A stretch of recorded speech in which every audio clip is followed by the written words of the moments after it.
सत्य वचन, अमर वचन, जीवित वचन, दिव्य वचन, सत्य वचन, अमर वचन, जीवित वचन। साई दा बामा बनी दा बामा बगरे रे सा नी रे सा नी रे सा नी रे सा नी रे सा।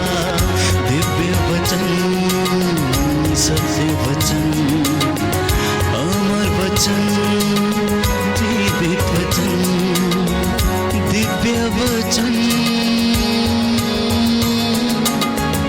दिव्य वचन।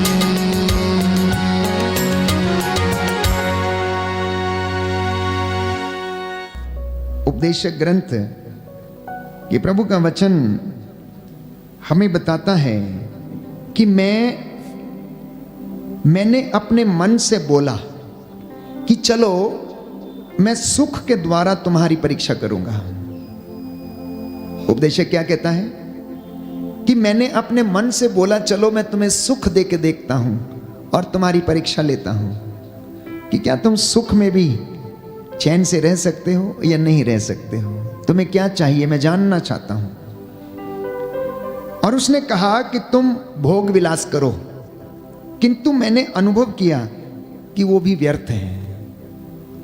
कहता है मैंने मन से कहा कि तुम भोग विलास करो, जो तुम चाहते हो, जो तुम करते हो वो कुछ करो, लेकिन क्या हुआ, वो भी व्यर्थ ठहरा। मुझे वहां पर खुशी नहीं मिली, आनंद नहीं मिला। आप में से बहुत सारे लोगों का मन करता है चलो अभी कहाँ जाएं, हम कहीं बाहर होटल में खाने चलते हैं, थोड़ा मन को शांति मिलेगी, चलो अपने मित्र के पास जाते हैं, वहां मन की शांति मिलेगी। उपदेशक कहता है वो व्यर्थ ठहरा। आगे लिखा है मैंने कहा हंसी मूर्खता है और भोग विलास से कोई लाभ नहीं होता। मैंने प्रज्ञा की प्रेरणा से मदिरा पीकर अपने शरीर में मैं जानना चाहता था कि कहीं मूर्खता में वह सुख तो नहीं है जिसकी खोज में मनुष्य को अपने जीवन के अल्प काल में पृथ्वी पर लगे रहते हैं। मैंने बड़ी बड़ी योजनाएं पूरी की, मैंने अपने लिए भजन भवन बनाए और दाखबारियां लगवाई, मैंने अपने लिए बाग और बगीचे तैयार करवाए और उनसे सब प्रकार के फलदार वृक्ष लगवाए। मैंने अपने लिए पोखर खुदवाए जिसके पानी से नए वृक्षों के उपवन सींच सकें। मैंने दास दासियों को खरीदा और मेरे यहाँ अन्य दासों का जन्म हुआ। मेरे पास इतने गाय बैल भेड़ बकरियों के झुंड थे, किंतु मुझसे पहले यरूशलेम में किसी के पास नहीं थे। मैंने अपने लिए चांदी सोना राजाओं और राष्ट्रों की संपत्ति प्राप्त कर ली। मैंने अपने यहाँ गायक गायिकाओं को एकत्र किया और मनुष्य का हृदय आनंदित करने वाली सुंदरियों को भी रखा। मैं महान बन गया और अपने पहले के यरूशलेम के सब शासकों से कहता है मैं अधिक धनी। इसके अतिरिक्त मेरी प्रजा भी मेरे साथ रही। मेरी आंखें जो कुछ चाहती थीं उससे मैंने परहेज नहीं किया और अपने हृदय को किसी भी प्रकार के भोग विलास से वंचित नहीं रखा। मेरा मन मेरे सब कामों में आनंद लेता था। यह मेरे लिए अपने सारे परिश्रम का कहता है पुरस्कार था। देखिए इंसान क्या करता है, अपने को सुख देने के लिए सब कुछ करता है। और उपदेशक कहता है मैंने सब कुछ किया, आंखों की अभिलाषाओं को पूरा किया, अपने लिए सुंदर सुंदर युवतियों को सुंदरियों को लाया। लेकिन आगे पढ़िएंगे क्या लिखता है, कहता है मेरी आंखें जो कुछ चाहती थीं उससे मैंने कभी परहेज नहीं किया। तब मैंने अपने हाथों के सब कामों पर और उन्हें संपन्न करने के लिए अपने सारे परिश्रम पर विचार किया। कहता है मैंने जो कुछ किया था अपने हाथ के काम और अपने विचार, मैंने उन सब पर क्या किया, विचार किया। क्या विचार किया है, मैंने देखा कि ये सब व्यर्थ हैं। कहता है मैंने देखा कि ये सब व्यर्थ हैं और हवा पकड़ने के बराबर हैं। इसके बाद मैंने प्रज्ञा, पागलपन और मूर्खता पर विचार किया। राजा का उत्तराधिकारी क्या कर सकता है जो उससे पहले नहीं किया जा चुका है। मैंने देखा कि मूर्खता की अपेक्षा प्रज्ञा से कहीं ज्यादा लाभ है। जिसके पास बाइबल हो वो खोल के पढ़े, book of Ecclesiastes chapter 2 verse 1 onwards, उपदेशक ग्रंथ अध्याय 2 पद संख्या 1 से आगे पढ़ेंगे तो उपदेशक कहता है, मैंने आंखों को खुशी देने वाली, आंखों की अभिलाषा पूरी करने वाले सब कामों को किया, लेकिन वो सब व्यर्थ ठहरा। मुझे उससे कोई लाभ नहीं हुआ। मैंने सब कुछ इकट्ठा किया, मैंने हर प्रकार का भोग विलास का जीवन जिया, पैसा इकट्ठा किया, लेकिन मैंने देखा कि मूर्खता की अपेक्षा प्रज्ञा से अर्थात ज्ञान से, बुद्धि से कहीं ज्यादा लाभ है। जैसा कि अंधकार की अपेक्षा प्रकाश से अधिक लाभ होता है, बुद्धिमान के सिर में आंखें होती हैं और मूर्ख अंधकार में चलता है। देखिए उपदेशक क्या कहता है, कहता है बुद्धिमान के सिर में आंखें होती हैं, बुद्धिमान के सिर में आंखें होती हैं, क्योंकि जब वो विचार करता है तो उन विचारों को देखता है, विजुअलाइज करता है कि उसके जीवन में ये किस प्रकार से काम करेंगे। आगे लिखा है, और मूर्ख अंधकार में चलता है। मूर्ख व्यक्ति हमेशा अंधकार में रहता है, किंतु मैं समझ गया कि दोनों को एक गति प्राप्त होती है। मैं अपने मन से बोला, जो गति मूर्ख की है वही मेरी भी होगी। जो गति मूर्ख की है, कहता है मैं अपने मन से बोला, ए मेरे मन, ये तेरी भी वही गति होगी। इसलिए हम सुंदर गीत गाते हैं, ए मेरे मन प्रभु की स्तुति और आराधना कर, क्योंकि वो भला है, वो अच्छा है, वो चंगा है, वो अनंत जीवन देता है। प्यारे भाइयों और बहनों, जब हम इस गीत को दोहराते हैं तो आप अपने मन से पूछिए कि आपका मन कैसा है। क्या चंचल है? क्या भोग विलास के पीछे है? दुनियावी चीजों के पीछे है? आज दुनिया में यही कमी है कि वो अपनी इंद्रियों को अपने वश में करने में असमर्थ है, इसीलिए ठोकरों पे ठोकर खाते जा रहा है, जीवन बर्बाद होता जा रहा है, परिवार में समस्याएं हैं, झगड़े, मन मुटाव, ईर्ष्या, द्वेष, लालच, ये सब मन की बातें हैं, भ्रांतियां हैं। प्यारे भाइयों और बहनों, उपदेशक आगे कहता है, मैं अपने मन से फिर बोला कि जो गति मूर्ख की है वही गति मेरी भी होगी, तो मुझे प्रज्ञा से क्या लाभ होता है। इसलिए मैंने अपने मन से कहा, यह भी व्यर्थ है। मूर्ख की तरह बुद्धिमान की स्मृति भी नहीं रहेगी, कुछ समय के बाद दोनों ही भुला दिए जाएंगे। मूर्ख की तरह बुद्धिमान भी मरता है, इसलिए मुझे जीवन नीरस और आकाश के नीचे का सारा कार्यकलाप दुखद लगने लगा। ये सब व्यर्थ और हवा पकड़ने के बराबर है। प्यारे भाइयों और बहनों, अंत में वो लिखता है पद संख्या 23 में कि उसके सभी दिन सचमुच दुख में बीतते हैं और उसका सारा कार्यकलाप कष्टदायी है। उसका सारा कार्यकलाप कष्टदायी है, रात को उसके मन को शांति नहीं मिलती, ये भी व्यर्थ है। प्यारे भाइयों और बहनों, आज मनन चिंतन का विषय है। मनन चिंतन का विषय यह है कि आप अपने मन से पूछिए कि आपका मन किस प्रकार की अभिलाषा करता है। आप अपने मन से पूछ के देखिए कि यह कितना चंचल है। आप अपने मन से पूछ के देखिए कि वास्तव में ये प्रभु का है या किसी और का है। वास्तव में यहाँ पर विचार किसके हैं, प्रभु के विचार हैं या किसी और के हैं, क्योंकि उपदेशक तो ये कहता है कि सब कुछ व्यर्थ है। अध्याय 1 पद संख्या 1 और उससे आगे उपदेशक कहता है, व्यर्थ ही व्यर्थ, व्यर्थ ही व्यर्थ, सब कुछ व्यर्थ है। मनुष्य को इस पृथ्वी पर के और अपने सारे परिश्रम से क्या लाभ है। एक पीढ़ी चली जाती है, दूसरी पीढ़ी आती है, पृथ्वी सदा के लिए बनी रहती है। सूर्य उगता है और सूर्य अस्त हो जाता है, वह शीघ्र ही अपने उस स्थान पर जाता है जहां से वह फिर उगता है। हवा दक्षिण की ओर से बहती है, वह उत्तर की ओर मुड़ती है, वह घूम घूम कर पूरा का पूरा चक्कर लगाती है।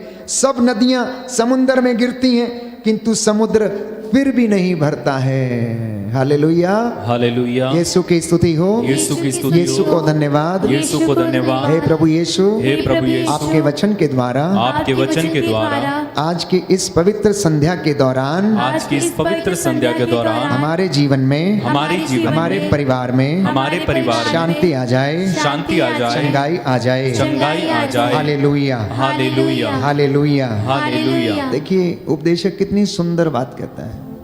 आपने सैकड़ों नदियां देखी होंगी, उसमें इतना पानी बहता है, लेकिन वो गिरती कहाँ है? समुद्र में। और समुद्र का पेट नहीं भरता, वो कभी भरता नहीं, खाली रहता है। आगे लिखता है, यह सब इतना नीरस है कि कोई भी इसका पूरा पूरा वर्णन नहीं कर सकता। और इंसान अपने इस शरीर पर घमंड करता है, इंसान अपनी बुद्धि पर गर्व करता है, इंसान अपने थोड़े से कमाए हुए धन के ऊपर गर्व करता है, घमंड से चूर रहता है। प्यारे भाइयों और बहनों, उपदेशक कहता है कि आंखें देखने से कभी तृप्त नहीं होती, जितना मर्जी देखें, लेकिन फिर भी इनकी अभिलाषा पूरी नहीं होती। ये जितना देखती हैं उससे और ज़्यादा देखना चाहती हैं। कान सुनने से भी कभी नहीं भरते। आप सुबह से लेकर कितना सुनते हैं, कितना बोलते हैं, कितना देखते हैं, कि आपके कान कभी भरते हैं? कभी आंखें आपकी भरती हैं? कभी नहीं भरती हैं। निंदा करने से इंसान बाज नहीं आता, चुगली सुनने से भी बाज नहीं आता है। एक बोला है तो चार सुनाने से बाज नहीं आता। और उपदेशक कहता है, जो हो चुका है ये फिर होगा, इसलिए धोखे में ना रहें। जो हो चुका है ये फिर होगा, जो किया जा चुका है वो फिर किया जाएगा। पृथ्वी भर में कोई भी बात नई नहीं होती, पृथ्वी भर में कोई भी बात नई नहीं होती। सिर्फ ये मेरी और आपकी सोच है और देखने का नजरिया है कि ये सब कुछ नया है। जिसके विषय में लोग कहते हैं कि देखो ये तो नई बात है, वो अभी हमारे समय से बहुत पहले हो चुकी है, घटित हो चुकी है। पहली पीढ़ियों के लोगों की स्मृति मिट गई है और आने वाली पीढ़ियों की स्मृति भी परवर्ती लोगों में नहीं बनी रहेगी, ये भी मिट जाएगी। कितनी पीढ़ियां आई और कितनी चली गई। आप आए हैं और आप भी चले जाएंगे, आने वाली पीढ़ियां भी आएंगी और चली जाएंगी। कहता है सब कुछ व्यर्थ है, सब कुछ व्यर्थ है, सब कुछ व्यर्थ है। इसलिए तू जब तक इस दुनिया में है, तू जब तक इस दुनिया के ऊपर इस धरती पर चलता फिरता है, तू उतने समय पर अपना चित्त परमेश्वर में लगा। तू उतने समय तक प्रभु की आराधना कर, तू उतने समय तक अपने सृष्टिकर्ता को याद रख। जवानी के दिन में उसे याद रख। अगर तू जवानी के दिनों में इकट्ठा ना करेगा तो तेरा बुढ़ापे में भी तुझे तेरा कोई ना देगा, तुझे घर से ठोकरे मार के निकाल देगा और तुझसे तेरा वो भी छीन लिया जाएगा। इसलिए प्रभु ने कहा कि सब कुछ व्यर्थ है। इस दुनिया में जो मटीरियल है वो सब कुछ व्यर्थ है। अपने लिए ऐसे धन को इकट्ठा करो जो व्यर्थ नहीं है, जो अनश्वर है, जिसको सेंध नहीं लगती, जिसको चोर नहीं चुराता, जिसे कीड़े नहीं खाते, जो अजर है, अमर है। उस पूंजी को तुम एकत्र करो, क्योंकि इस दुनिया में रहने वाली चीजें तो सब कुछ व्यर्थ ही व्यर्थ हैं। Hallelujah, hallelujah. हे प्रभु यीशु, हे प्रभु यीशु, आज वचन के द्वारा, आज वचन के द्वारा मेरे जीवन में, मेरे जीवन 100 गुना फल आ जाए। 100 गुना फल आ जाए। Hallelujah, hallelujah. यीशु की स्तुति हो, यीशु की स्तुति यीशु हो, को धन्यवाद, यीशु को धन्यवाद, यीशु की आराधना हो, यीशु की आराधना, यीशु की महिमा हो, यीशु की महिमा, यीशु को धन्यवाद। यीशु को धन्यवाद। आइए प्रभु यीशु, आइए प्रभु यीशु, मेरे घर में, मेरे घर मेरे में, परिवार में, मेरे परिवार में, मेरे जीवन पे मेरे जीवन में अधिकार लीजिए। अधिकार लीजिए। Hallelujah, hallelujah, hallelujah, hallelujah, hallelujah. Hallelujah. इसलिए आज दुनिया चिंता में रहती है, चिंता में रहती है। परिवारों को देखिए कितने चिंतित हैं, दंपतियों को देखिए कितने चिंतित हैं। कुछ लोग बेवजह चिंतित हैं, कुछ लोग आलसी हैं, उन्हें फर्क नहीं पड़ता है और अपने जीवन में प्यारे भाइयों और बहनों अंतिम क्षणों में सब काम करने की कोशिश करते हैं, लेकिन तब तक समय बीत चुका होता है, कुछ भी हाथ नहीं लगता है। इसलिए प्रभु का वचन ये कहता है, उपदेशक ग्रंथ अध्याय 5 पद संख्या 1 और उससे आगे मैं पढ़ूंगा कि ईश्वर के सामने खड़े होकर तुम अपने मुंह से जल्दी कोई शब्द मत निकालना। जब आप परमेश्वर की हजूरी में आते हैं तो यूं ही बड़बड़ा के कुछ भी शब्द नहीं बोलना, सोच के विचार के। आगे लिखा है कि अपने हृदय को कोई बात प्रकट करने में उतावली मत करो। उपदेशक ग्रंथ अध्याय 5। क्योंकि ईश्वर स्वर्ग में है और तुम पृथ्वी पर हो, इसलिए तुम्हारे शब्द क्या है? थोड़े हों। तुम्हारे शब्द थोड़े हों और ऐसे हों जो दूसरों को जीवन दे सके, जो दूसरों के लिए आशीष का कारण बन सके। क्योंकि लिखा है, क्योंकि अधिक चिंता करने से मनुष्य दुस्वप्न देखता और अधिक बोलने से वह बकवाद करता है। अब आप में से कुछ लोग पूछते हैं कि फादर जी मुझे सपने बहुत आते हैं। क्यों आते हैं फादर जी, मुझे बताइए। आज मैंने ये सपना देखा, परसों मैंने ये सपना देखा था। सुन लीजिए, आपके सवाल का जवाब बाइबल दे रही है कि जो अधिक चिंता करता है वो ज़्यादा दुस्वप्न देखता है। जो व्यक्ति हमेशा एक ही चीज़ के विषय में चिंतित रहता है उसे वैसे ही सपने भी आते रहते हैं, ये बाइबल कह रही है। इसलिए प्रभु का वचन ये कहता है कि आपके शब्द थोड़े हों, उतावली ना करें, चिंता ना करें। क्योंकि अधिक चिंता करने से मनुष्य दुस्वप्न देखता और अधिक बोलने से वो बकवाद करता है। इसलिए संत याकूब लिखता, अपनी जीभ पर नियंत्रण रखना, इसे ज्यादा बोलने मत देना। क्योंकि ये 2-2.5 इंच की जुबान आपके पूरे शरीर को क्या करती है? कंट्रोल करती है। इसलिए मैंने कई मर्तबा कहा, अपनी जीभ पर और अपनी आंखों पर आप नियंत्रण रखें। इंसान अपनी दृष्टि से और जीभ से सबसे ज्यादा अधिक पाप करता है। संत याकूब लिखता है कि ये जीभ तलवार से भी अधिक तेज है। तलवार के कांटे का इलाज है, लेकिन जीभ से कांटे का इलाज नहीं है।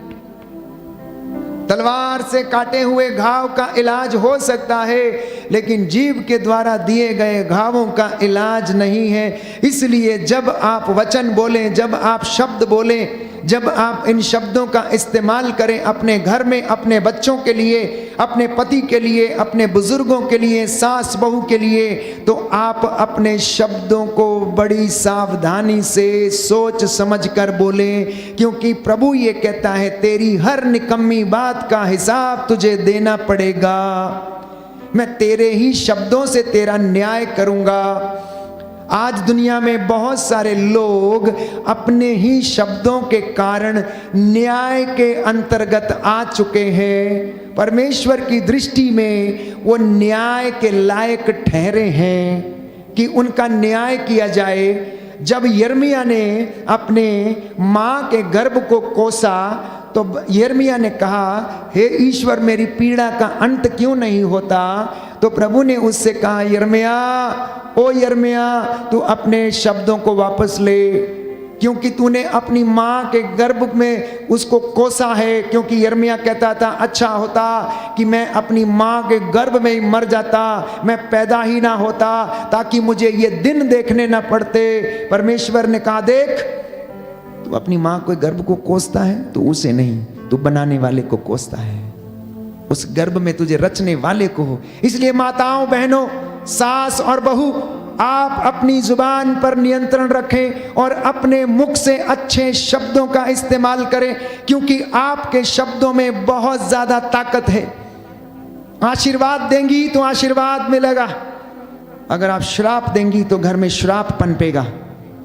इसलिए जब आप अपने बच्चों को, नाती पोतों को, अपने बहू बेटियों को कुछ बोलते हैं तो सावधानी से अपनी जुबान का इस्तेमाल करें।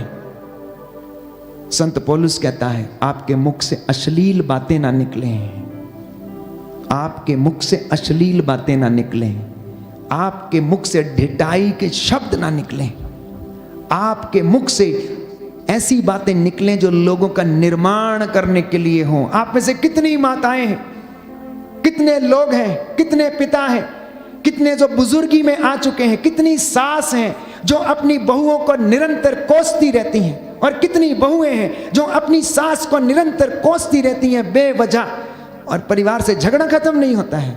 क्या आपने बाइबल के कभी वचन ये पढ़े हैं? बाइबल कह रही, मैं नहीं कह रहा हूं। संत पौलुस कहता है, तुम्हारे मुख से ढिठाई के शब्द ना निकले। ये पैनी तलवार जो जीभ है, इसका इलाज नहीं है, इसके घावों का इलाज नहीं है प्यारे भाई और बहनों। याद रखिए माताओं, बहनों, पिताओं, भाइयों और बहनों, बच्चों, युवक और युवतियों। इसलिए संत पौलुस इस बात को स्पष्ट करता है, मन को स्थिर करने के साथ साथ अपनी जीभ पर नियंत्रण रखने की आवश्यकता है, क्योंकि ये आपके पूरे शरीर को नियंत्रित करती। मैं समझता हूं कि प्रभु आपसे बातें कर रहा है। आज आप बहुत सारे वचन सुनते हैं, बहुत सारी कहानियां आप सुनते हैं प्रचारकों के द्वारा, बहुत सारे उदाहरण देकर आपको समझाया जाता है, लेकिन आज प्रभु आपसे चाहता है कि आप पवित्रता चाहते हो तो अपनी जुबान को आप शुद्ध कीजिए। आप पवित्रता चाहते हो, अपने मन को शुद्ध कीजिए। आप पवित्रता में बने रहना चाहते हो तो आप अपनी आंखों को पवित्र करो। और मैं आपसे वादा करता हूं प्रभु यीशु के पवित्र सामर्थी वचन के द्वारा कि वो आपको आशीषित करेगा, वो आपको आशीषित करेगा। आपके अपने ही शब्दों के कारण आप में, आपके घरों में श्राप पड़े हुए हैं। आपकी अपनी ही निकम्मी बातों के कारण आपके घरों में श्राप लगे हुए और आप दर दर भटकते हैं। प्रायश्चित करना नहीं चाहते, स्वीकार करना नहीं चाहते, प्रायश्चित करना नहीं चाहते, माफी मांगना नहीं चाहते, एक दूसरे के सामने झुकना नहीं चाहते, एक दूसरे को सहन करना नहीं चाहते, और कहते हैं कि आपके जीवन से बंधन टूट जाए। कतई नहीं टूट सकता प्यारे भाइयों और बहनों, क्योंकि प्रभु का वादा है, अगर तू माफ करेगा तो तुझे माफ किया जाएगा। अगर तू दोष ना लगाएगा तो तेरे ऊपर भी दोष ना लगाया जाएगा। अगर तू देगा तो तुझे भी दिया जाएगा। क्या और क्या सुनना चाहते हैं आप प्रभु से? और क्या आप सुनना चाहते हैं? ये जीवन की बातें हैं प्यारे भाई और बहनों, आध्यात्मिकता की बातें हैं जो प्रभु आपसे बातें करता है। मैं समझता हूं कि अगर कोई व्यक्ति इन वचनों को स्वीकार कर रहा है तो आपका जीवन बदलेगा, आपका घर नया बन जाएगा, आपके लिए नौकरियों के दरवाजे खुलेंगे, क्योंकि परमेश्वर हमेशा विनम्र व्यक्तियों को ऊंचा उठाता है। माता मरियम ने कहा कि तूने दीनों को क्या कर दिया, ऊपर उठा दिया, धनवानों को तूने खाली हाथ लौटा दिया, घमंडियों को तूने तितर बितर कर दिया, और वो विलुप्त हो गए, उनका कोई पता ना चला कि वो कहाँ चले गए। तू तो कूड़े के ढेर से उठाकर लोगों को खड़ा करने वाला परमेश्वर है। क्या विश्वास करते हैं? अगर आज की रात्रि में आप विश्वास करेंगे, the Lord is going to work in your life, the Lord is going to change your life, the Lord is going to change your self. मैं आपसे विश्वास के साथ इस बात को दावे के साथ प्रभु यीशु मसीह के पाक पवित्र लहू और उसके वचन के वसीले से यह वादा करता हूं कि आप आज प्रभु के सामने विनम्र बन जाइए, अपने भाई और बहन को क्षमा कर दीजिए, अपने शब्दों को आप वापस ले लीजिए जो आप बहुत लंबे समय से जाने अनजाने में करते आए हैं। पति को कोसते आए हैं, बहू को कोसते आए हैं, अपने पोते और पोती को कोसते आए हैं, क्योंकि ये लड़की पैदा हुई है, क्यों पैदा हो गई है, ऐसा दुनिया भर की बातें आपके शब्दों से प्रभु कहता तेरी निकम्मी बात का हिसाब तुझे देना पड़ेगा। याद रख नवयुवक है, नवयुवती, उपदेशक ग्रंथ अध्याय 11 कि तू अपनी आंखों की अभिलाषा को पूरा कर ले, भोग विलास कर ले, चिंता की कोई बात नहीं है, क्योंकि मैंने तुझे आजादी दी है, तू जो चाहता है वो कर ले। लेकिन याद रख तुझे अपने आचरण का हिसाब देना पड़ेगा, तुझे अपने आचरण का लेखा देना पड़ेगा।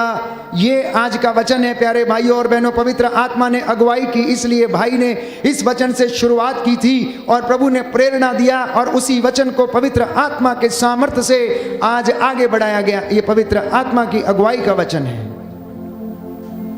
हालांकि मैं आपसे बोलना चाहता था कि प्रभु का घर बनाइए और वो आपका घर बनाएगा। प्रभु का घर बनाइए वो आपका घर बनाएगा प्यारे भाइयों और बहनों। लेकिन परमेश्वर का वचन ये चाहता है कि आप आज पवित्रताई में रहना चाहते हैं तो अपनी जुबान पर नियंत्रण रखें, अपनी आंखों पर नियंत्रण रखें, अपने मन को स्थिर करें, अपनी इंद्रियों को अपने वश में करें और साधना करें और परमेश्वर आपका घर बनाएगा। क्योंकि बाइबल हमें बताती है कि यदि किसी मनुष्य की 100 संतानें हों और वो बहुत वर्ष जीवित रहे किंतु वो अपने वैभव का उपभोग नहीं कर सके, और उचित रीति से दफनाया नहीं जाए तो वह बच्चा उससे अच्छा है जो मृत पैदा हुआ है। सुनिए कितनी अच्छी बात है, बाइबल कहती है। बाइबल हमें बता रही है कि अगर किसी व्यक्ति की 100 संतानें हों और उसके पास अपार धन संपत्ति हो, बहुत सारा पैसा उसने इकट्ठा किया हो, लेकिन वो उसका उपभोग न कर पाए, उसका इस्तेमाल न कर पाए और उचित रीति से दफनाया ना जाए, उचित रीति से उसे दफन न मिले, तो उपदेशक ये कहता है कि उस व्यक्ति से अच्छा तो वो बालक है जो मृत पैदा हुआ है। मतलब कहने का तात्पर्य ये है, सब कुछ व्यर्थ है, सब कुछ व्यर्थ ही व्यर्थ है। इसलिए प्यारे भाइयों और बहनों, ऐसा बच्चा व्यर्थ ही आता और अनाम ही अंधकार में चला जाता है। उसने कभी सूर्य को नहीं देखा, वह कुछ नहीं जानता और इसलिए उसे उस मनुष्य की अपेक्षा अधिक शांति मिलती है। सुनिए ध्यान से, जो बच्चा मृत पैदा होता है, जिसने कभी प्रकाश नहीं देखा, जो हमेशा अंधकार में रहता है, बाइबल कहती है कि ऐसे व्यक्ति की अपेक्षा जिसने धन इकट्ठा किया लेकिन उसका इस्तेमाल नहीं किया, और ऐसा व्यक्ति जिसे कि अच्छी कब्र भी नसीब नहीं हुई, अच्छा दफन भी नसीब नहीं हुआ, उससे अधिक अच्छा तो मृत बच्चा है। क्योंकि ना तो वो बुराई को जानता, ना उसने प्रकाश देखा, बल्कि उसे अधिक शांति मिलती है। और यदि वह मनुष्य 2000 वर्ष जीवित रहता तो उसे सुख शांति नहीं मिलती। क्या सभी एक ही स्थान नहीं जाते? सब एक स्थान ही जाते हैं। तो इसलिए आज विचार करना, मनन चिंतन करना, आप किसकी खोज में हैं? दिन रात सुबह से लेकर 5 बजे से लेकर रात के 11 बजे तक आप किसकी खोज में रहते हैं? कहां पर आप काम करते हैं? गाड़ी में भागते हैं, दिन दोपहर आप इतना टेंशन, ब्लड प्रेशर आपका हाई रहता है, शुगर आपकी हाई है, हाथ पैरों में आपके दर्द है, रात को नींद नहीं आती है। कई लोग तो गोलियों का सहारा लेकर जीते हैं, कई लोग तो अत्याचार और अनेक प्रकार के शिकार में गुजरे, कई तो अपने ही कुकर्मों में फंसे हुए हैं। जिस तरह से मकड़ी जाला बनाती खुद ही फंस जाती, ऐसे बहुत सारे लोग हैं जो अपनी परिस्थिति में ही फंसे हुए हैं। विचार करके देखिए, विचार करके देखिए। बाइबल हमें बताती है, वो प्रकाशना ग्रंथ की विचार करो इस बात पर कि तुम कितने ऊंचे स्थान से नीचे गिर गए हो, तुम कितने ऊंचे स्थान से नीचे गिर गए हो प्यारे भाइयों और बहनों। बाइबल हमें बताती है। इसलिए संत यूहन्ना लिखता है प्रकाशना ग्रंथ में, मुझे तुम लोगों से एक शिकायत है, कहता है मुझे तुम लोगों से एक शिकायत है। और वो क्या शिकायत है? कि तुम लोगों ने अपना धर्मोत्साह छोड़ दिया है, तुम लोगों ने अपनी धार्मिकता को छोड़ दिया है।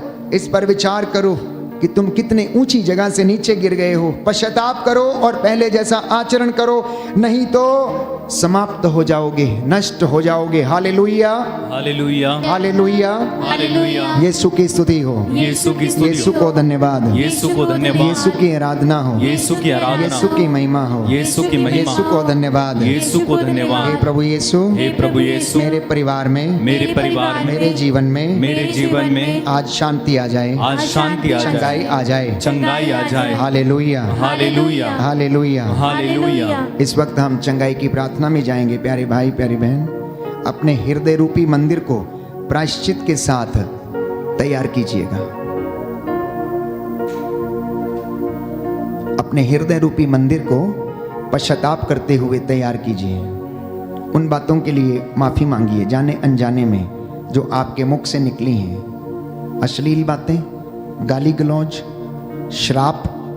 अनजाने ही आपने अपनी बेटी को श्राप दे दिया, अनजाने ही आपने अपनी बहू को श्राप दे दिया, अनजाने ही आपने उसकी निंदा कर दी, अनजाने ही आपने अपने बच्चों को क्रोध के आवेश में कुछ कह डाला। प्रायश्चित करें, एक दूसरे को माफ करें, सॉरी बोलना आज एक दूसरे को। हो सके तो प्रायश्चित करना और प्रार्थना करना ताकि आपको एक दूसरे को क्षमा करने का सामर्थ्य मिले, आपको एक दूसरे से सॉरी बोलने का समय मिले, आपको एक दूसरे से सॉरी बोलने का साहस मिले। पति ने पत्नी को मारा, पत्नी ने पति को मारा, गालियां दी, बच्चों को मारा। आज कोशिश करना एक दूसरे को क्षमा करने की। गलतियां सबसे होती हैं, इंसान गलतियों से भरा हुआ है, लेकिन सुबह का भूला शाम को घर वापस आ जाए तो उसे भूला नहीं कहते हैं। याद रखिए, परमेश्वर की आशीष चाहते हैं तो आज परमेश्वर के सामने विनम्र बन जाना। हृदय में प्यारे भाइयों और बहनों, प्रभु को स्वागत करने का समय है। सैनिक की तरह चौकस रहने का समय है। आशान्वित रहकर प्रार्थना करने का यह समय है। बेसब्री से प्रभु की माफी का इंतजार करने का समय है। इस वक्त अपने आप को तैयार करें, अपने अंतःकरण की जांच करें, अपनी जीभ के ऊपर नियंत्रण रखें, आंखों के ऊपर नियंत्रण रखें। इनसे जो पाप हो गए हैं, गलतियां हो गई हैं, प्यारे भाई प्यारी बहन, प्रभु से माफी मांगे।